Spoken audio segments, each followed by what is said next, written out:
$21,000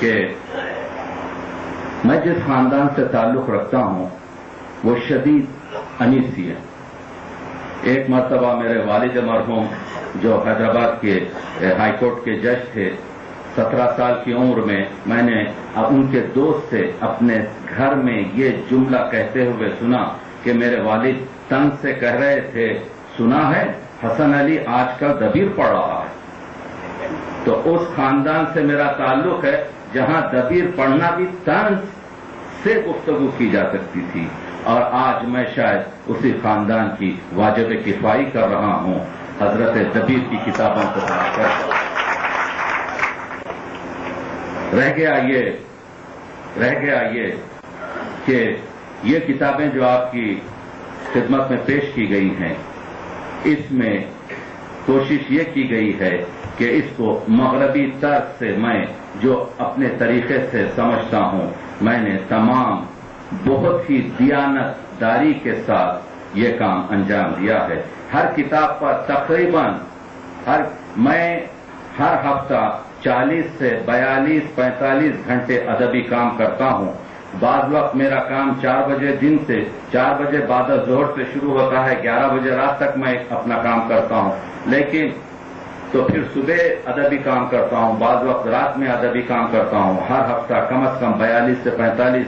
تو ان کتابوں کا مطالعہ کیجئے، آپ دیکھیے کہ میں نے کتنی ایمانت داری کے ساتھ ہر شخص نے جو کام کیا ہے.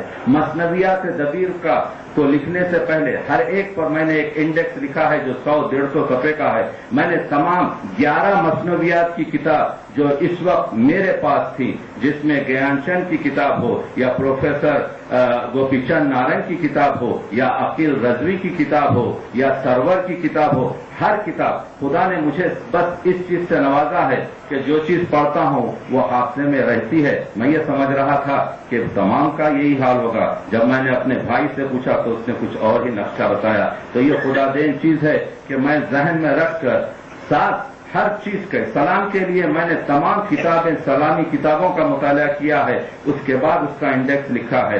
اس میں ادبی اقدار تلاش کرنے کی کوشش کی ہے کہ اس میں تشبیہات کیا ہیں، اس میں محاورات کیا ہیں، اس میں ثنائے کیا ہیں، اس میں بدائے کیا ہیں. اس کے علاوہ منتخب اشعار پیش کیے ہیں. تو آج تک صرف دبیر کے سلاموں کی تعداد سب نے 332-334 بتائی. کسی نے بجز 1 یا 2 اساتذہ نے، کسی نے آخر تک سلام پڑھ کر نہیں دیکھا کہ مقطع میں دبیر کا نام نہیں بلکہ سفیر کا نام ہے، منیر کا نام ہے، شاگردوں کے نام ہے. دبیر کے 334 سلام نہیں، دبیر کے صرف 134 سلام ہیں جس کو میں نے اس میں شامل کیا ہے.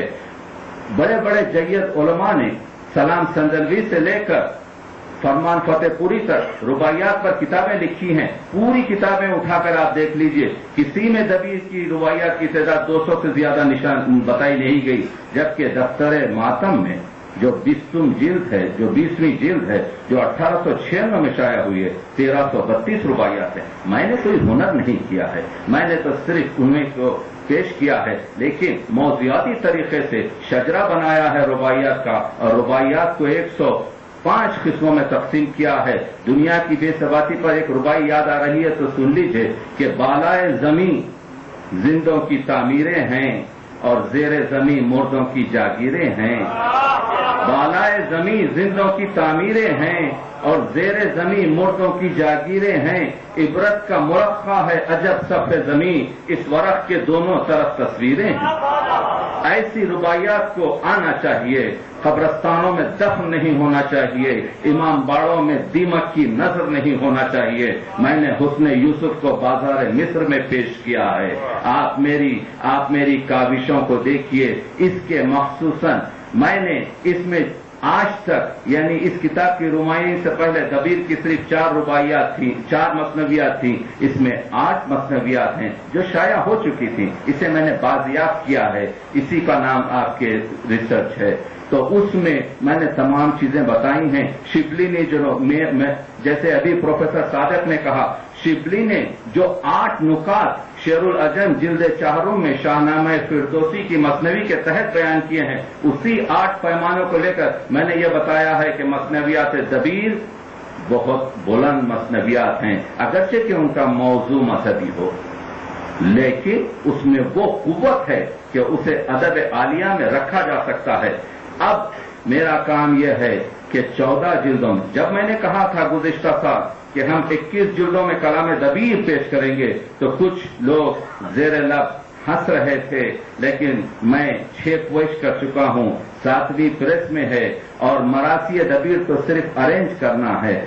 اس میں جتنا کام لگا ہے مراثی دبیر میں میں صرف ایک انڈیکس 110-120 صفحے کا لکھ رہا ہوں۔ تو اس طرح سے کلام دبیر 1 سے 21 جلدوں تک آپ کی خدمت میں بشرط حیات موجود رہے گا۔ میں ممنون ہوں آپ سب کا، آپ لوگوں کی محبت کا۔ میں ایک ادنا طالب علم ہوں، اپنی وقت جانتا ہوں، اپنا مقام جانتا ہوں، اور سب سے اہم چیز یہ ہے کہ صرف یہی دعا کرتا ہوں میر انیس کے شعر سے کہ کریم جو تجھے دینا ہے بے طلب دے دے، کریم جو تجھے دینا ہے بے طلب دے دے، فقیر ہوں پر نہیں حاجت سوال مجھے۔ شکریہ۔